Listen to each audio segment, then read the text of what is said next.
Chapitre 37. Conseil en entreprise. Quelques jours plus tard. Ce que Frédéric cachait à Anne, c'est le projet élaboré avec son collègue et ami allemand, Markus Wagner, ingénieur de formation, fils de Matthias. Georges, mis dans le secret, leur a apporté une aide discrète. Tous les trois se retrouvent dans un bistrot de Saint-Germain-des-Prés. Je ne te cache pas, mon vieux, que je me sens plutôt mal à l'aise. Tu m'as mis dans une position inconfortable vis-à-vis d'Anne, que je suis appelé à rencontrer fréquemment. Pourquoi diable ne pas lui avoir encore parlé de ce que Marcus et toi êtes en train de concocter? Essaye donc de te mettre à ma place. Notre projet aurait semblé un peu farfelu. Repartir à zéro, avec un capital relativement modeste, mais unis des forces, mettre en commun les compétences et l'expérience acquises dans nos domaines respectifs pour créer un cabinet de conseil installé à Strasbourg, au cœur de l'Europe. Jusque-là, je te suis. Mais Anne est ta femme. Elle aurait dû avoir droit au chapitre. De quoi avais-tu peur? Qu'elle te les approuve? Non, uniquement de la décevoir, après lui avoir donné une fausse joie si les choses ne s'étaient pas passées comme nous le souhaitions. Le choc aurait pu être sévère. Mieux valait attendre que la décision se confirme. D'accord. De toute façon, l'idée était bonne.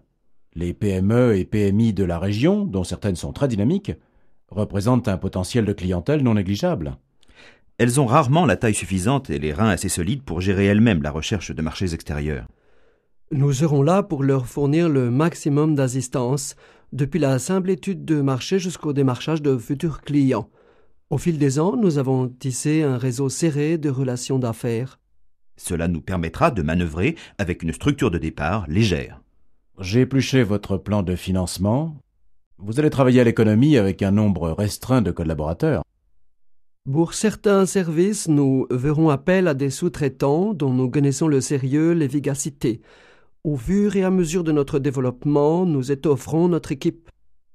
Une de nos priorités sera de persuader nos clients éventuels que l'international ne doit pas être considéré comme une chasse gardée des plus grosses sociétés.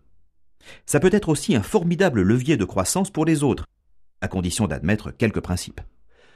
Par exemple, la mise en commun de compétences et la recherche de synergies dans le cadre d'entreprises aux activités voisines, mais pas directement concurrentes. L'objectif est d'établir un partenariat opérationnel en dehors de toute organisation permanente, presque toujours trop lourde.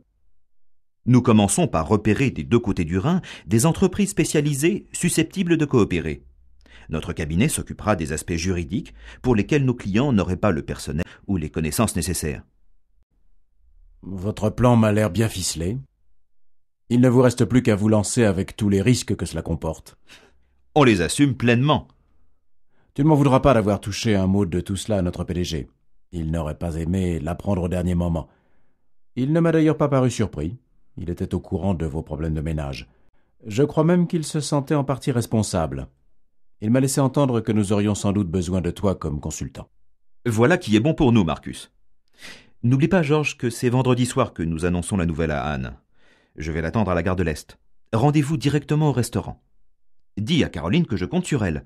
J'ai réservé un menu spécial. Je me demande si Anne ne se doute pas de quelque chose. Elle paraissait bien songeuse ces derniers temps.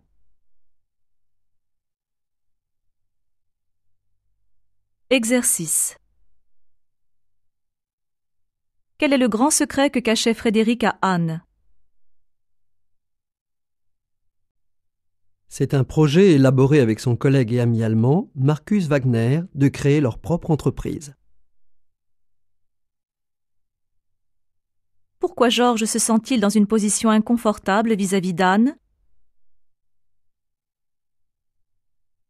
Il est appelé à la voir fréquemment dans le travail, mais elle n'est pas encore au courant du projet de Frédéric et de Marcus et de l'aide discrète qu'il lui apporte.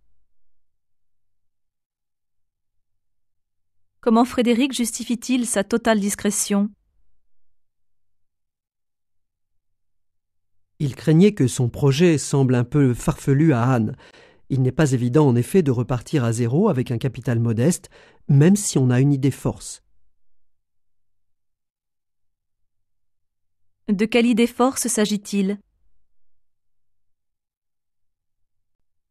Il s'agit de mettre en commun les compétences et l'expérience acquises par Frédéric et Marcus dans leurs domaines respectifs pour créer un cabinet à Strasbourg.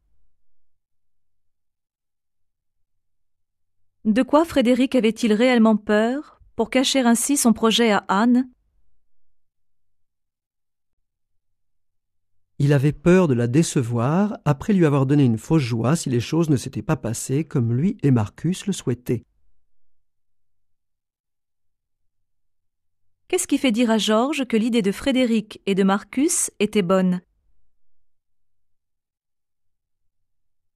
Les PME et les PMI de la région, dont certaines sont très dynamiques, représentent un potentiel de clientèle non négligeable pour le futur cabinet de conseil. Quel est le principal problème d'une PME ou d'une PMI qui désire exporter sa production? Elle a rarement la taille suffisante et les reins assez solides pour gérer elle-même la recherche de marchés extérieurs. Le cabinet Ansel et Wagner sera-t-il en mesure de fournir immédiatement tous les services qui lui seront demandés? Non. Le cabinet va commencer son activité avec une structure très légère. Il sera donc obligé de faire appel à des sous-traitants pour certains services. D'après Marcus, quels principes les PME ou PMI doivent-elles admettre si elles veulent réussir à l'exportation? Elles doivent admettre la mise en commun de compétences et la recherche de synergies si elles ont des activités voisines mais pas directement concurrentielles. Pourquoi Georges a-t-il touché un mot du projet de Frédéric au PDG? Il sentait bien que le PDG n'aurait pas aimé apprendre au dernier moment le départ volontaire d'un collaborateur apprécié.